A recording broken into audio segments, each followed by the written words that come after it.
disturbing for some individuals. Viewer discretion is advised. Hey. Hi, guys. What's going on? How are you guys doing? I sucked at makeup today.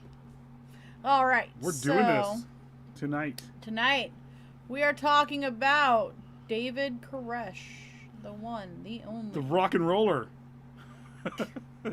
He was very much into music and all this other stuff. Hey, what's up, Cosmo? Hey, like and share, guys. How are you? GP can't afford Taco Bells. Sorry. Hey, Calvin. Hey, Calvin. What's up? All right, so let's get started here. So, actually, before we get started, I'm gonna quote Marcus Parks from last podcast and left. There's real fast. There you go. Okay. So, when we really get into this, you guys have to understand. There's three things here. There's what's right, what's wrong, and what's the law. Okay, what's legal? Morality versus legality. Yes. Very much everything we're going to talk about here was legal in Texas at the time. So when we really get into like the allegations and stuff like that, that was legal in Texas at the time. So when you ask the questions, how was he able to marry a 14-year-old? It was legal in Texas at the time, and that's why he never got in trouble for it. So. All right. So, hi, Holly. Thank you. Hi, Holly. Hello. Thank you, Joey. Man, Joey, what's up, man? Thank you, Cosmo. Alrighty, so let's get into this. So, if you guys didn't know, David Koresh was part of the Branch Davidians. We're going to give a little bit of history on the Branch Davidians, who they are, and where they branched off from. Well, the whole... Yes. Yeah, go ahead. That's literally why they're the Branch Davidians. They're a branch of the bigger tree, yes. So, the Branch Davidians, or the General Association of Branch Davidian Seventh-day Adventists. See, this says it's a religious cult, but it's not. It's actually a religion. It's still here today. Which was founded by Benjamin Roden in 1955. They were a continuation of the General Association of Davidian Seventh-day Adventists, which was established by Victor Hotef in 1935. I gotta put this over here. Here we go.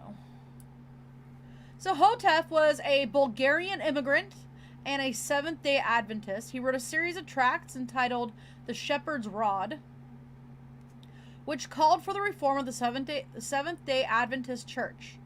After his ideas were rejected by the Adventist leaders, Hotef and his followers founded the Davidians and settled on a tract of land on the western outskirts of Waco, Texas, where they built a compound called the Mount Carmel Center and began preparing for the Second Coming.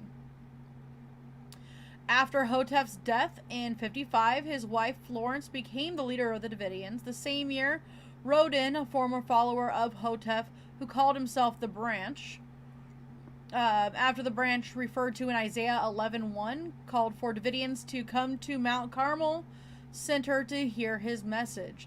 This was the beginning of the group that would be popularly known as the Branch Davidians. Hey, Natalie. Hey, Natalie. How are you? Roar. Yeah. Yeah. So, in 1957, Florence sold the Mount Carmel Center and purchased 941 acres near Elk, Texas, 13 miles northwest of Waco, naming the property New Mount Carmel Center. Creative. Yeah. After the failure of Florence's prophecy of apocalyptic events near April 22nd, 1959, she dissolved the Branch Davidians in 1962 and sold all but 77.86 acres of the new Mount Carmel property. Roden took possession of the new Mount Carmel, that's Carmel, in 1962 and began his efforts to purchase the remaining 77.86 acres. On February 27th, 1973, the new Mount Carmel was sold to Benjamin Roden and Lois Roden and their son, George Roden. Who is going to play a major part in this. George Roden is. Hey, Susan. Hi, Susan. Thank you so much. And thank you. Guys, do us a favor. And please like, follow, share, and smash that bell. We want to make sure that, the algorithm stop dinging us. Yes. So, one of the things I want to point out here, if you're going to have a religion that is based on the apocalypse and you want it to succeed, make sure your doomsday date is a good couple hundred years out. Not right away. Not in 59. Well, it was founded in 35. Yeah, but you're still going to see it within your lifetime. True. You're going to be like, oh, it didn't happen. Well, so trustees for the General Association of Branch Davidian Seventh-day Adventists were Benjamin Roden, Lois Roden, and George Roden. Mm-hmm. From this point on, the property was simply known as Mount Carmel. Upon the death of Roden in 78, his wife Lois became the next Davidian prophet at the compound. Lois. In 1981, Mom. A young man named Vernon Wayne Howell, later known as David Koresh, came to Mount Carmel and studied biblical prophecy under Lois Roden. Go ahead. The thing with David Koresh is actually, it wasn't just biblical prophecy. He's actually been studying the Bible since he was a kid. And he just ended up there. He actually found out about him from his mother and everything like that. Oh, hey, there's a Seventh-day Adventist group over here. Go to them. So. All right. So, give me a second here. I lost my spot. Oh, by 1984, the core group of Davidians had shifted their allegiance from Lois's son to Vernon Wayne Howell, mm-hmm. who was now named David Koresh. So Koresh's leadership of the Davidians ended at the climax of the Waco siege, which we will be getting into on Sunday. Yes. Which was basically a standoff between ATF and the Branch Davidians. We are going to be talking about a couple things on that day. Mostly, we're going to start off with Ruby Ridge because that's where a lot of it started with. Okay. So, Ruby Ridge was a different group of people. Oh yeah. So, here we go. I'm gonna get in a little bit to who the Seventh-day Adventists are, just so you kind of have a reference as to where the Branch Davidians came from. So, Seventh-day Adventist Church is a Protestant Christian denomination which is distinguished by its observance of Saturdays as the end of the week, the seventh day. Okay. Sorry. Not what I was going to say. Oh. As the day to observe holiness. Yes. Which again, yes, is the seventh day.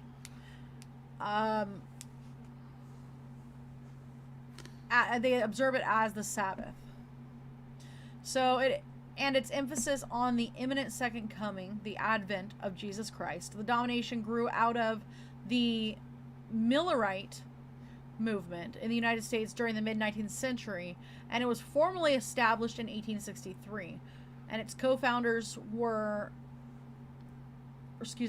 the co-founders was Ellen G. White, whose extensive writings are held in high regard still by the church. Mm-hmm. Oh, the Millerites they originally were like a doomsday group too, and there were several times where they predicted that the end was near in the 19th century, and it never happened. So, and then they broke off to the Seventh-day Adventists. Well, so going into it a little bit, I like this little thing here. I was gonna go by it, but so the founders were Joseph Bates, James White, Ellen G. White, and J.N. Andrews. The current president of it is Ted N.C. Wilson. They are considered Presbyterian or Episcopal. Their theology is, Seventh-day Adventist theology. They originated 158 years ago on May 21st, 1863, in Battle Creek, Michigan, and they branched from the Millerites. Their separations are also SDA reform movement, which separated about 1925, which was a small minority. Shepherd's Rod, which was the Davidian separation, and that was around 1929, which was again a small minority, but it was officially founded in 1935. And then True and Free Seventh-day Adventists separated in 1914. True and Free. So there's about 21 million members. There are about 19.7 thousand pastors. The members are about 21.8 million. Hospitals, 198 hospitals. Nursing homes, they have 133. I thought that was cool. Keep in mind, too, that the Seventh-day Adventists and the Branch Davidians were an inclusive group, an inclusive religion. Mm-hmm. The Seventh-day Adventists are still. Yeah. So they still are. I'm sorry. They both still are. So, we don't really need to get into too much more of that. Yeah. I just wanted to go have a little bit of a background there. So let's get into Koresh. So, David Koresh, born Vernon Wayne Howell, August 17th, 1959.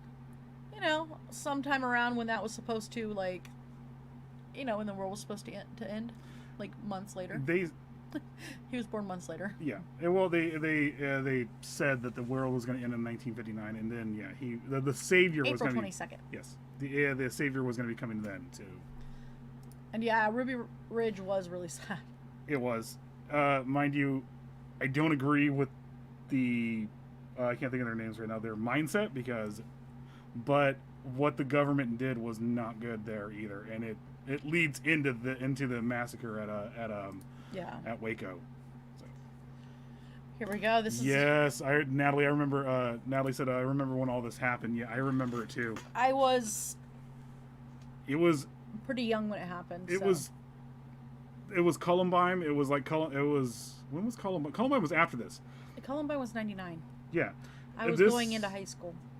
This was just like Columbine and everything on the news. It was plastered all over the news and didn't stop. Just like 9/11, all of it didn't stop for weeks, even months afterwards. It just kept going and going and going. So, he officially died April 19th, 1993. We will get into that. Yeah, we're definitely going to get into that. It was completely fucked up. Yeah, it was totally fucked up when they went in on both of these groups. Oh yeah, we'll get into it. There's a whole thing. We're going to have video and all this other stuff. We are going to have video? There's video on YouTube and all this other stuff. Nice. Yes. So yeah, keep in mind that on Sunday we will be dropping off of the Facebook pages towards the end, and we will be on the websites. The actual Siege, you could actually, there's no music on it. We're good. It's the video. Anyway, let's see. So he was a cult leader here in America, who played a central role in the Waco siege of 1993. As the leader of the Branch Davidian sect, an offshoot of the Davidian Seventh-day Adventist Church, Koresh claimed to be its final prophet. Yep.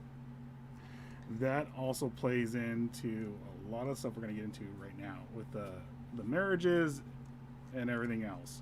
So, children. Oh. He has 16 children, by the way. And yeah, we're going to get into that, definitely. So, coming from a dysfunctional background, Koresh was a member and later a leader of the Branch Davidians, a movement originally led by Benjamin Roden, which we got into earlier, based at the Mount Carmel Center outside of Waco, Texas. Koresh competed for dominance with another leader, Benjamin Roden's son, George, until Koresh and his followers took over Mount Carmel in 1987. The younger Roden was then jailed for contempt of court in 88, and later committed to a mental hospital in 89 for murdering Wayman Dale Adair, a man who Roden claimed was sent by Koresh to kill him. He claimed that basically what happened was they got into an argument, and he's what was his name again? Not Roden. Wayman Dale Adair. Yeah, Adair actually basically went to him and said, Koresh is the real leader here. And because of that, he axed him in the face and killed him. Literally axed him in the face and killed him. Yeah. So. Yeah, exactly. Natalie. Yeah. So, David Koresh was born Vernon Wayne Howell in Houston, Texas, to a 14-year-old single mother, Bonnie Sue Clark, who passed, by the way, January 23rd, 2009. Mm-hmm. And the father was Bobby Wayne Howell, and he passed in 2008.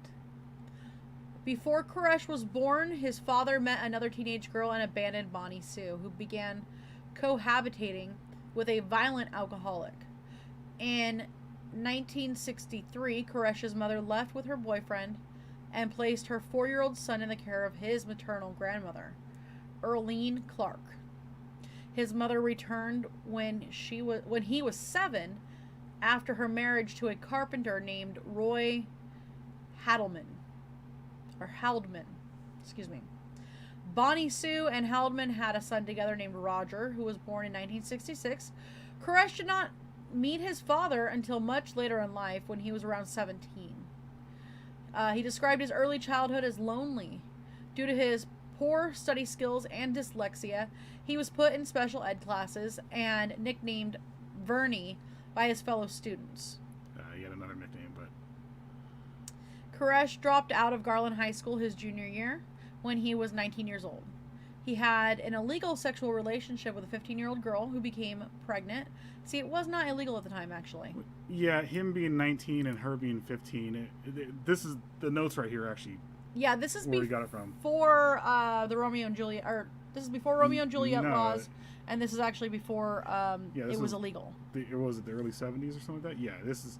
The father of this girl was not even looking down upon him, actually. They actually moved in together. The father let him live there. And actually, one of the things that really messed with his head was, it was, in the father's eyes, it was okay for them to sleep together, to do whatever and everything like that. But the minute he got her pregnant, he kicked her out. Kicked him out. Mm-hmm. And never let him see the kid again. So, yeah, he got her pregnant. He claimed to have become a born-again Christian in the Southern Baptist Church and soon joined his mother's denomination, the Seventh-day Adventist Church. There, Koresh became infatuated with the pastor's daughter, and while praying for guidance, he opened his eyes and allegedly found the Bible open at Isaiah 34:16, stating that none should want for her mate. The balls that Koresh has right here is hilarious. Oh, yeah. Convinced this was a sign from God, Koresh approached the pastor and told him that God wanted him to have his daughter for a wife. The pastor threw him out, and then continued to persist with his pursuit of the pastor's daughter. He was then expelled, he was excommunicated from the congregation. Yes. He basically went up to the pastor and said, God has told me to impregnate your daughter. Like, straight up said it like that to him. And the pastor's like, I don't think so, buddy. Let's go ahead and get you out of here. Bye-bye. So, in 1981, Koresh moved to Waco, Texas, where he joined the Branch Davidians, not to be confused with the original Davidian Seventh-day Adventist Church. Now, he became a church creeper. Yes. Yes, he did. Yes, he did. That's nasty and disgusting. Yeah. Again, it's morality versus legality at this point. That's what you guys have to keep in mind here. At the time in Texas, this was still legal. It was not illegal. If you take it now, yes, it is illegal. And mind you, if everything he was doing happened in California, he'd be in prison. He would have been in prison from the start. Yeah. You know. So, let's see. His ascent to leadership of the Branch Davidians. In 1983, Koresh began claiming the gift of prophecy. David Thibodeau, in his 1999 book, A Place Called Waco, speculated that he had a sexual relationship with Lois Roden, the widow of Benjamin Roden, the leader of the group. Yes. who was then in her late 60s. Koresh eventually began to claim that God had chosen him to father a child with Lois, who would be the chosen one. Well, but she had already started the change of life. Then during their affair, they actually came to him, and one of the things he actually said, one of the quotes that the media took and ran with, because at the time in the early 90s there was this big thing of, you know, especially in the 80s and stuff like that, like you know, the Beatles claiming they were bigger than the Bible or something, more popular than or bigger than Jesus. You didn't do that. And what Koresh said, and the media took completely out of hand, or took not out of hand, what's it called? Context. Out of context. He was actually being tongue in cheek when he said, if I get this woman, 77-year-old woman at the time, pregnant, then I am God. Yeah. Well, they took the I am God and ran with it, thinking that basically, oh, look, he's a cult leader and all this other stuff. Mind you, again, he kind of, it was a cult. It was the beginnings of him being a cult leader. Yeah. When everything went down. Yeah. Oh, yeah. Waco, we ain't coming out. Yeah. Well, it sounds like he was just horny. Yes. Yeah. Oh, he was. Well, one of the things that David Koresh is famous for is that he did take passages from the Bible that suited him. Oh, yeah. Like no sex with a condom or no birth control, but the whole no sex out of wedlock, he was like, no, I'm not even going to pay attention to that part, you know. Mark. Did y'all hear about David Koresh? He finally stopped smoking. Yeah. Well. So, in 1983, Lois allowed Koresh to begin teaching his own message called The Serpent's Root, which caused controversy in the group. Lois's son George Roden intended to be the group's next leader and considered Koresh to be an interloper. When Koresh announced that God had instructed him to marry Rachel Jones, who then added Koresh to her name, a period of calm ensued at Mount Carmel Center, but it was proved to only be temporary. A fire destroyed $500,000 administration building and press. So George said that David had started the fire, but David said no man set that fire, and that it had been a judgment of God. More than likely Roden set the fire, because Roden was actually a pretty big mess up. He was not... Look, David Koresh was a narcissist. He very much was so. He very much was a megalomaniac and thought that he could lead everything, and was he did believe that he was a prophet. He didn't believe that he was Jesus, but he believed he was a prophet of like Jesus and stuff like that. George Roden was the one, if he actually was in power, where he would have had a lot of messed up things going on. A lot of messed up things going on, because we're going to actually get into what he did here, and it ain't cool what he did. It ain't cool what David Koresh did either, but George Roden was a real mess up. Oh, yeah. So, let's see here. I lost track again. So, George claimed to have the support of the majority of the cult and forced David Koresh and his group off the property at gunpoint. We got most of our notes from Wikipedia, and they keep putting in their cult. Yeah. They had all the makings to be a cult, but they were not a cult at the time. They had a couple things they were doing that were cult-like, but... Yeah. Yeah. Well, it was sort of culty, but yeah. So, Koresh and around 25 followers set up camp at Palestine, Texas, which is 90 miles from Waco, where they lived under rough conditions in buses and tents for the next 2 years. During this time, Koresh undertook recruitment of new followers in California, the United Kingdom, Israel, and even Australia. Yes. Hey, Kisa! Hi, Kisa! How are you? So, you know what? Let's do the commercial real fast. Yeah, we have a commercial we're going to do real fast. Let's see. Where is it? They changed everything, didn't they? Yeah, so hold on. There it is. We'll be right back.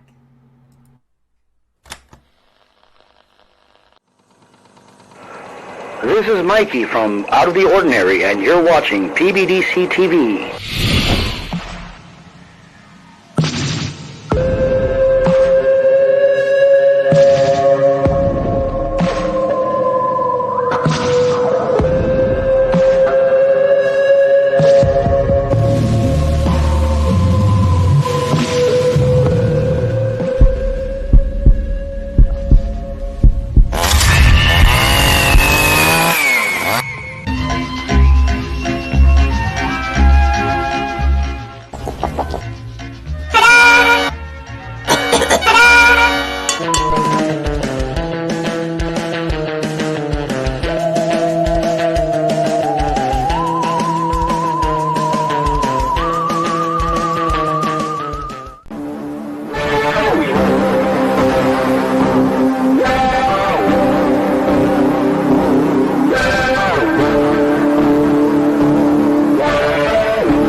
Oh, hi!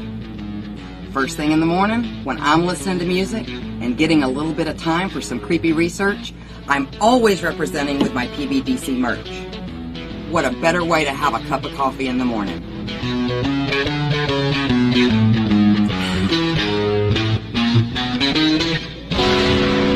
Don't forget to check out our other cool merch at rootsbleedred.com. That's rootsbleedred.com.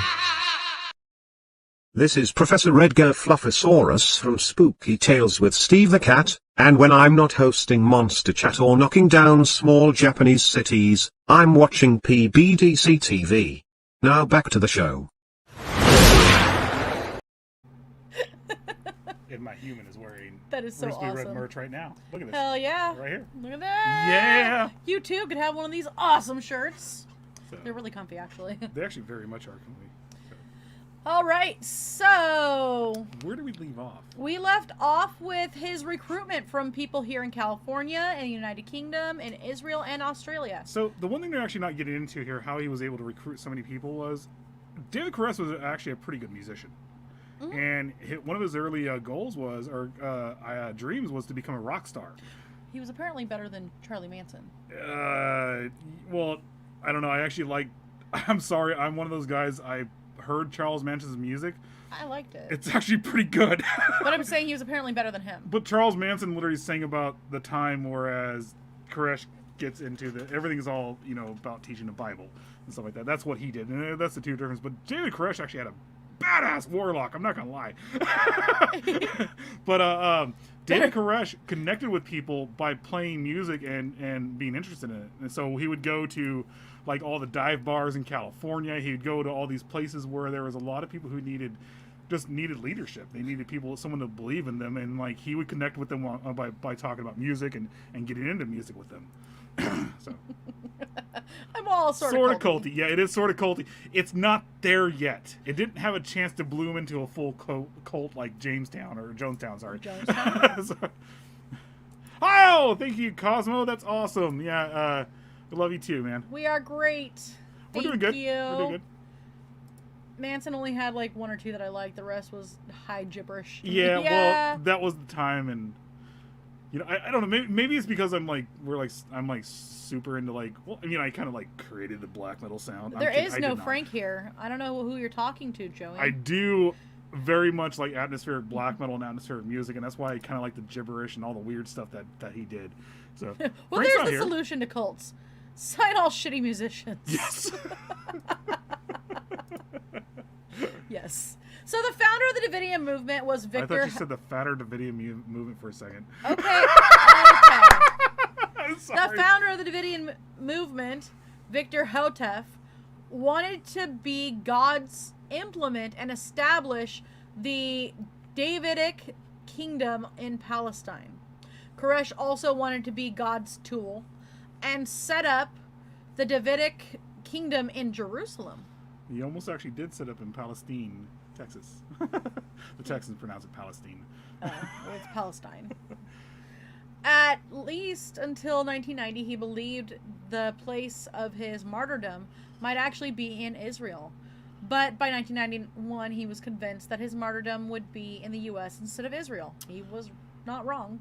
The Davidians they did have a prophecy that a corrupt government was going to come in. You know, they actually really did have that prophecy that was going to happen. You know, I know what tool David wanted to use. Well, he certainly was a tool. Yeah. Oh yeah, he was. It's the weird thing about Koresh was I want to say that he kind of had he had very much the beginnings of being a messed up narcissist, but he was well, he started off like he did start off like Jim Jones. He did. Jim Jones started. If Jim Jones would have said, "I'm going to go this path," opposed to going this path, he would have did a lot of good things. Jim Jones was charismatic, and he could have used his charisma. He could have used all of that to do great things. And it was the same thing. Koresh was on that way of doing that, but it didn't happen. So. And we'll do a show on Jonestown. Yes. I think we've done one, but we're gonna revisit it. And by the way, yeah, I'm in no way again, you know, supporting what David Koresh did. Again, we are saying what's wrong, what's right, and what was legal. So he said. Okay, so by 91, he was convinced that his martyrdom would be in the U.S. instead of Israel. He said the prophecies of Daniel would be fulfilled in Waco, and that the Mount Carmel center was the Davidic kingdom. Mm-hmm. After being exiled to the Palestine camp, Koresh and his followers eked out a primitive existence. They didn't. They actually.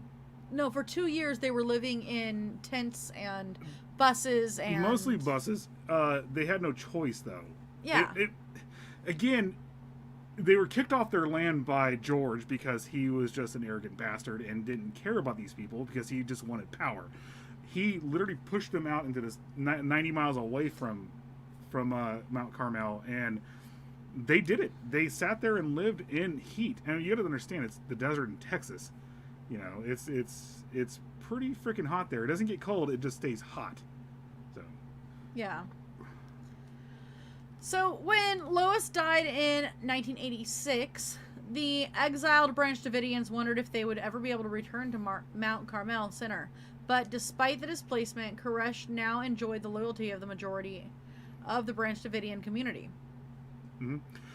In 87, Rodin exhumed at least one body for the community cemetery. This is hilarious. From the community cemetery. Okay, it's messed up, but there's a hilarious Rodin thing said He was just moving the cemetery. Well, Koresh claimed that Rodin had issued a challenge between the two of them to resurrect the body, and that whoever resurrected the body would be the new leader.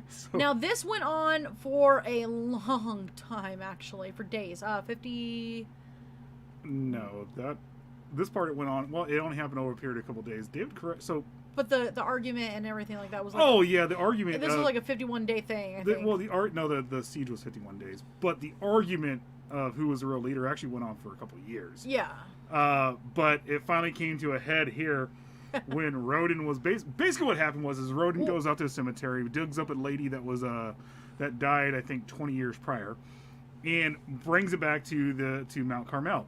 He calls up David Koresh and says, okay, fine, you think you're the real leader, you think you're the actual real prophet, and if you're the real prophet, you'll be able to resurrect this lady on the spot. So I challenge you to resurrect this lady. What David Koresh did... Well, Go ahead, sorry. Yeah. We're getting to that. This is actually, David Koresh is actually smart. So Koresh went to the authorities and filed charges against Rodin for illegally exhuming a corpse. Mishandling a corpse. He was told he would have to show proof, such as a photograph of the corpse. At the time, Texas, and even to this day, Texas has what they call, castle doctrine and all this other stuff. Texas Rangers, Texas police will not go onto private property unless they absolutely have no other choice. And if he had pictures of Rodin mishandling, digging up this corpse, which was also on private land, and then messing with the corpse, then they would have went over there and actually took care of business. That is what they didn't have. So it was a dysfunctional group, but they got yeah. screwed by the federal agents. They very much did. It does make you wonder if once they were raided, if it didn't become a self-prophesizing event. Kind of. It did very much so, because there's a lot of religious groups that preach against a corrupt government that will stop them, because throughout the ages that's what's happened. Corrupt governments come in and they jump down a religious group's throats. It happens. Oh no, not a resurrection. Oh no! They tried necromancing. Pretty much. Hey Beth, how are Beth. you? Thank you for showing up. That's awesome. The necromancer. Well, what was one of the things we actually were listening to? I don't know. The mortician. I can't think of her name. Why did I just blank on her name? Go if you look up Ask a Mortician on YouTube. She actually covered Waco very well. My ear itches. And she was doing this from a point of view of a mortician and talking about, what the body said about the siege. So we'll get into it a little bit more in depth in the next episode. But no, one of the core beliefs of the Branch Davidians of Seventh-day Adventists, or Branch Davidians mostly, is resurrection. Yeah, resurrection of the body, resurrection of the soul. Yeah, and that's one of the reasons why he was doing this. If you are the true leader of the Branch Davidians, you'll be able to resurrect this body right now. Yeah. So Koresh sees the opportunity to seek criminal prosecution of George Rodin by returning to the Mount Carmel Center with 7 armed followers, allegedly attempting to get photographic proof of the exhumation. Koresh's group was discovered by George Rodin, and a gunfight broke out. Yes. When the sheriff arrived, Rodin had already suffered a minor gunshot wound and was pinned down behind a tree.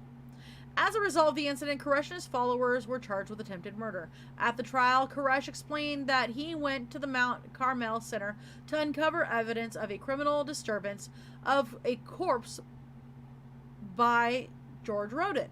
Koresh's followers were acquitted, and Koresh's case was declared a mistrial. In 1989, Rodin murdered Wayman Dale Adair with an axe blow to the skull after Adair stated that he believed that Koresh was the true Messiah. Rodin was judged insane and confined to a psychiatric hospital at Big Spring, Texas. Since Rodin owed thousands of dollars in unpaid taxes on the Mount Carmel Center, Koresh and his followers were able to raise the money and reclaim the property. Rodin continued to harass the Koresh faction, by filing legal papers while imprisoned. When Koresh and his followers reclaimed the Mount Carmel Center, they discovered that tenants who had rented from Rodin had left behind a meth lab. Yeah, this was all going on while Rodin was in control of the Branch Davidians. Yeah. It wasn't that tenants had a meth lab. He owned the compound. He was the leader. He should have known better. Yeah, so I'm pretty sure he was in on that. Oh, he was. Which Koresh reported to the local police department and asked to have removed. Well, when Koresh got the land back, they paid the taxes and everything like that. They actually got the people out who were running the meth lab. Then he did the right thing and called the sheriffs and had the meth lab removed properly. Now, again, this is where we're getting to what's legal, what's wrong, what is legal, what's wrong, what's right. One of the things that sorry, go ahead. I was just trying to bring these up.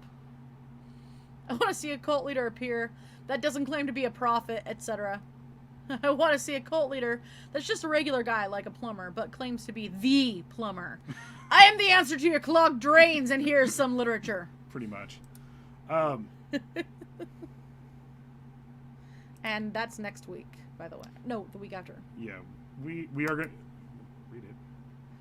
Columbine. So, Kisa said we do a discussion on Columbine, and I'll need a box of tissues. We are going to be getting into Columbine in a couple weeks. Yeah, there's actually been a few different documentaries, Beth. There's a lot. There's a couple of them out there. They're actually pretty detailed. See, and the thing with Columbine is with Waco, you have to understand there's the media's perspective, and then there's what actually happened.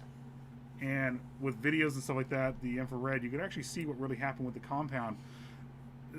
The FBI very much murdered them. I'll say that out loud. Mm-hmm. The FBI, the ATF, they should never have done what they did. So as long as we could dance at the airport. Yes. Hari, Hari, Hari, Hari, Hari, Hari, Krishna. Okay. I danced with them in Chicago O'Hare. Anyway. So this is where we're getting into legality versus morality. Well, you're also getting into some allegations that are actually completely proven wrong, too. Yeah. Yes. So we're going to talk about the name change. Vernon Howell filed a petition in California State Superior Court in Pomona on May 15th, 1990 to legally change his name for publicity and business purposes to David Koresh. On August 28th, 1990, Judge Robert Martinez granted the petition. Koresh is the biblical name of Cyrus the Great, a Persian king who was named a Messiah for freeing Jews during the Babylonian captivity. His first name, David, symbolized the lineage directly to the biblical King David, from whom the new Messiah would descend. By taking the name David Koresh, he was professing himself to be the spiritual descendant of King David and a messianic figure carrying out a divinely commissioned errand. They also, the Branch Davidians also believe that Jesus Christ was a direct descendant of King David. Yes. So they do make good food on Sundays. Hare Krishnas. Mm-hmm.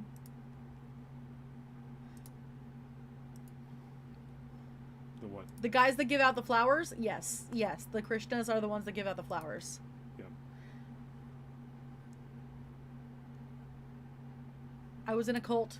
Once I got out, I'm never going back. Talk to us. Beth said that, yeah. Hit us up, Beth. I would like to ask questions, seriously. If you're willing to answer them, of course. So, allegations of child abuse and statutory rape. Now, this is where we're getting into the legality versus morality type thing. He did commit statutory rape. Yes. But Texas law at the time, 14 and over, if 14 was the age of consent, mind you, he also had to have the parents' consent too, which he did. Mm-hmm. And there was not much they could do to him for it. So So, Koresh was alleged to have been involved in multiple incidences of physical and sexual abuse of children. His doctrine of the House of David did lead to marriages with both married and single women in the Branch Davidians.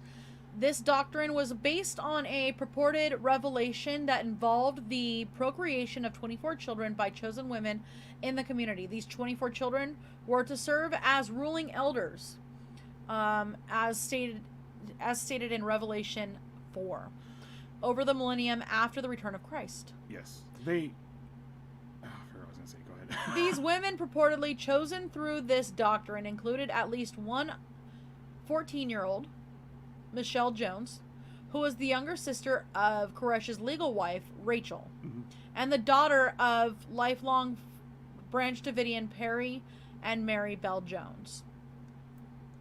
A 6-month investigation of sexual abuse allegations by the Texas Child Protection Services in 1992 failed to turn up any evidence, possibly because the Branch Davidians concealed it, or possibly because it was not illegal at the time. Yeah, it was not illegal. David Koresh didn't conceal any of this stuff. He invited them in. He said, "Come look at what's going on here." David Koresh did things by the law. It's just that the law was messed up at the time to allow this to happen. Yes. You know, again, I'll say this: if this was California, David Koresh would be in jail for what he just did. Yes. It wouldn't even gone to the ATF. This would have been over with in a second when he came in. Yeah, I'm married to a 14-year-old. Yeah. If he would have said I'm married to a 14-year-old, California would have been like, no, yeah, your ass is going to jail, dude. So regarding the allegations of physical abuse, the evidence was way less certain. In one widely reported incident, ex-members claimed that Koresh had become irritated with the cries of his son Cyrus and spanked the child severely for several minutes on 3 consecutive visits to the child's bedroom. In a second report, a man involved in a custody battle visited the Mount Carmel Center and claimed to have seen the beating of a young boy with a stick. Now, these are ex-members. They were angry. They did not like David Koresh being the leader because the polygamy part of it. And I agree with them. I'm sorry. The polygamy part really screwed things up. Well, the marrying a 14-year-old, no, they didn't want to be associated with that, nor should they. We would be the same way. Yeah. You know? So, one thing I actually want to get into with the physical abuse, David Koresh had the beliefs of you have to understand that in the early 90s, disciplining a child by spanking them was actually okay. It's not like it is now, you know, where physical disciplining is not okay or anything like that. But in the early 90s, it was. You have to understand too that David Koresh also had the view set, the mindset that a parent can discipline a kid as long as that parent was not angry while doing it. Now, if David Koresh found out that parent was angry, he would discipline the parent because it wasn't discipline. It was basically just trying to get revenge and trying to hurt a child.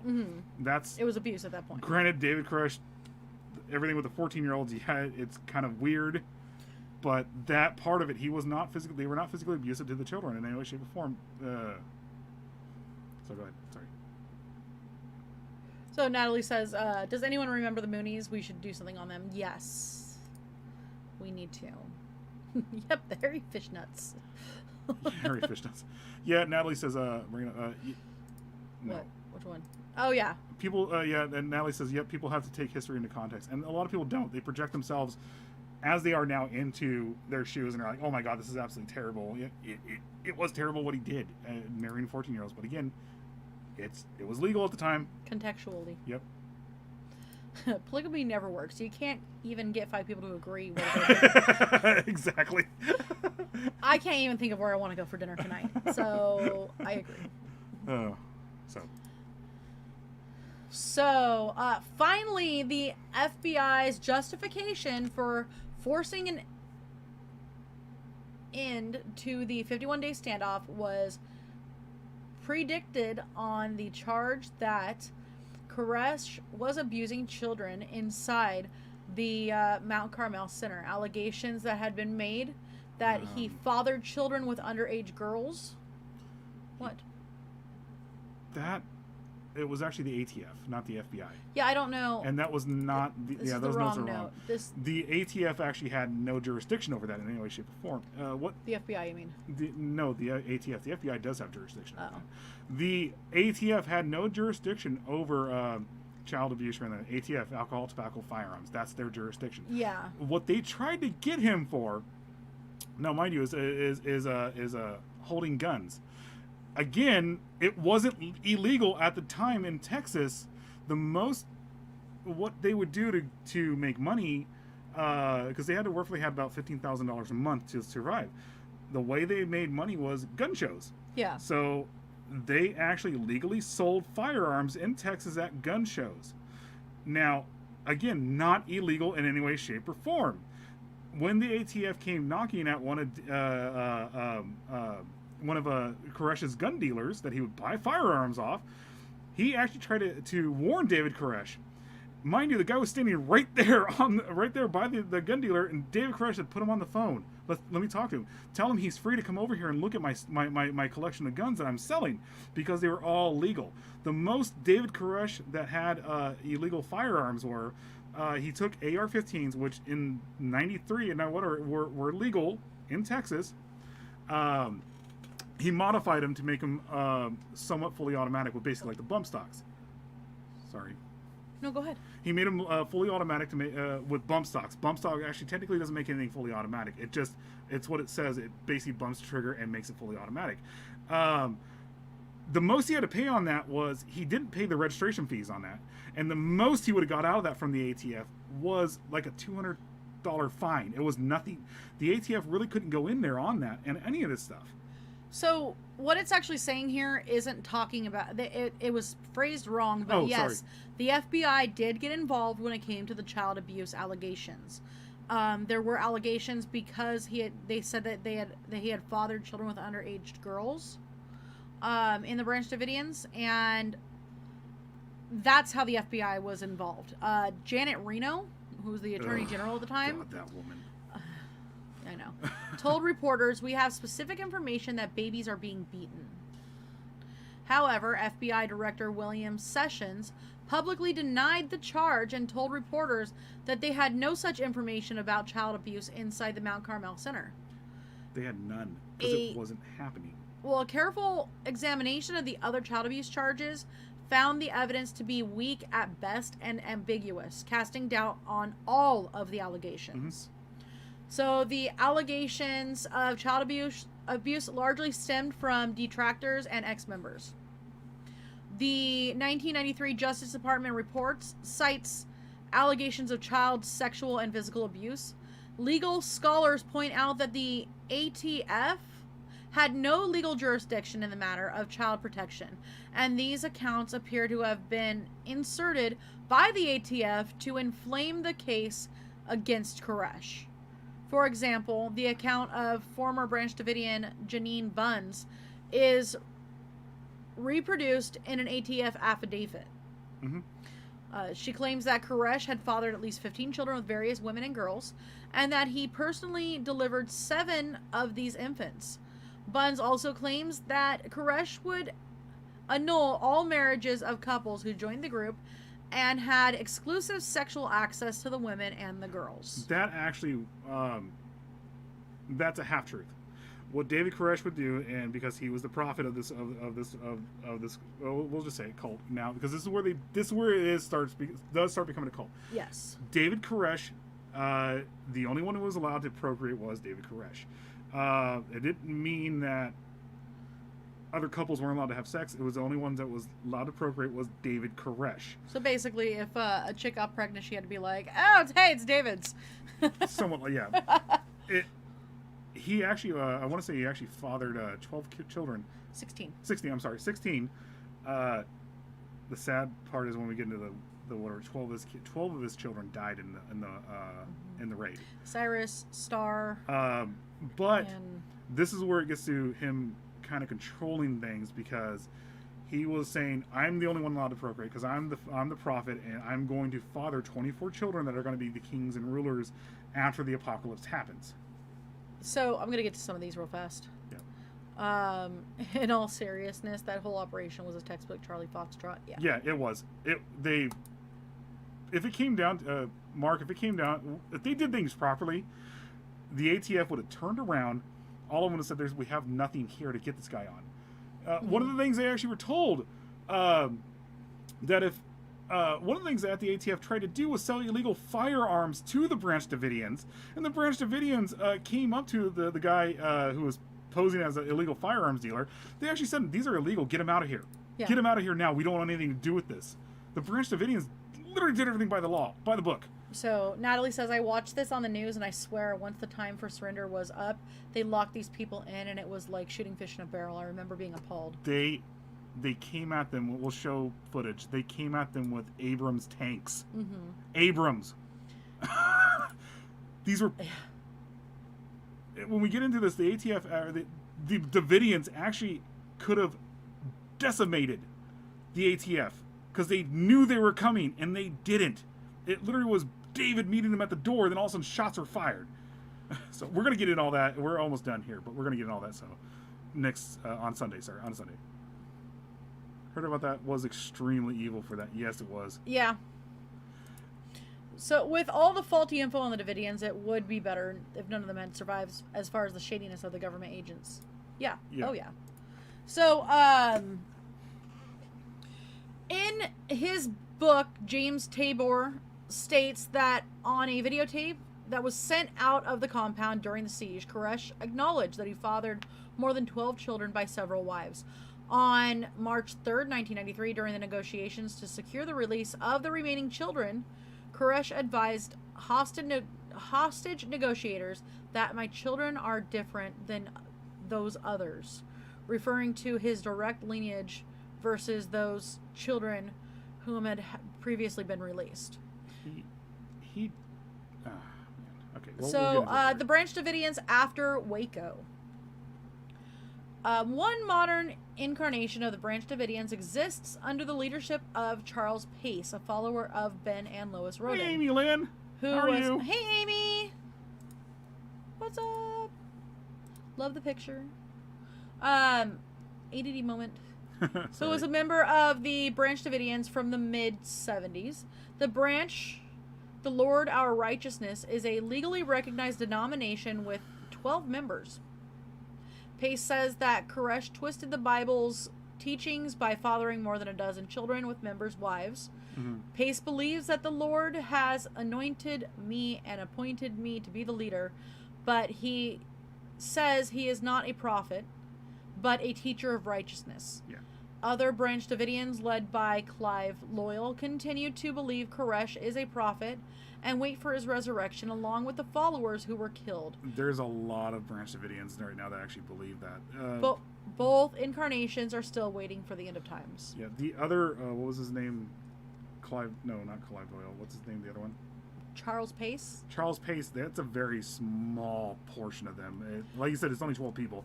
The Branch Davidians are still around today. They do believe David Koresh will be resurrected and come back. So the Ask a Mortician girl, I don't know why I'm drawing a blank. I want to say her name's Catherine Daughtry. She went down to Waco, to Mount Carmel, expecting to basically see nothing. And she got there, and it was beautiful. No, it's a beautifully gorgeous, maintained. It's a gorgeous shrine. With a little shrine. No. There's still people living there, Yeah. she said. Yeah. Not just a shrine. No, but it's grass. I think there's a huge pond and all this stuff. Yeah. And It's a beautiful place, apparently. I think That's all. that's all. I think that's where we're at right now. Amy, yeah, sorry, we're almost done here. Sorry. But go ahead and pop in on Sunday at 8:30 Eastern. 5:30 Western. 5:30 Western, 7:30 Central. We're going to be going over the actual siege of Waco. Oh yeah, we're getting brutal on. Yeah, We're getting really brutal. it's not going to be nice. Actually, this is we're gonna start off with Ruby Ridge, because Ruby Ridge kind of like hinted at things that David Koresh saw coming. He saw it happen with Ruby Ridge, and then it's going to go into this, and we can actually get into Oklahoma City bombings, because they're all connected, all of it. That'll probably be about a 2-hour show. Yeah, we're not going to get into Oklahoma City bombings, but at some point we will get into that. So, All right, guys. Well, thank you. Amy said she got the notification late. Oh. Yes, please Yeah. hit that reminder button. Yeah. Guys, do us a favor and go smash that bell, please. Yeah, Ruby Ridge is huge. Ruby We're Ridge going is to touch very base huge. on it and then probably get into it deeper at a later date. Yeah. So. All right, guys. Well, thank you so much for joining us tonight and have a wonderful night. Bye. Bye.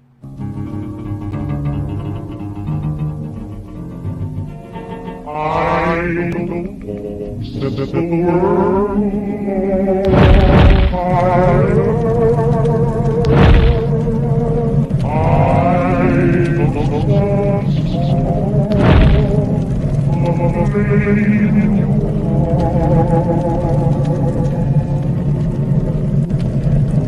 in my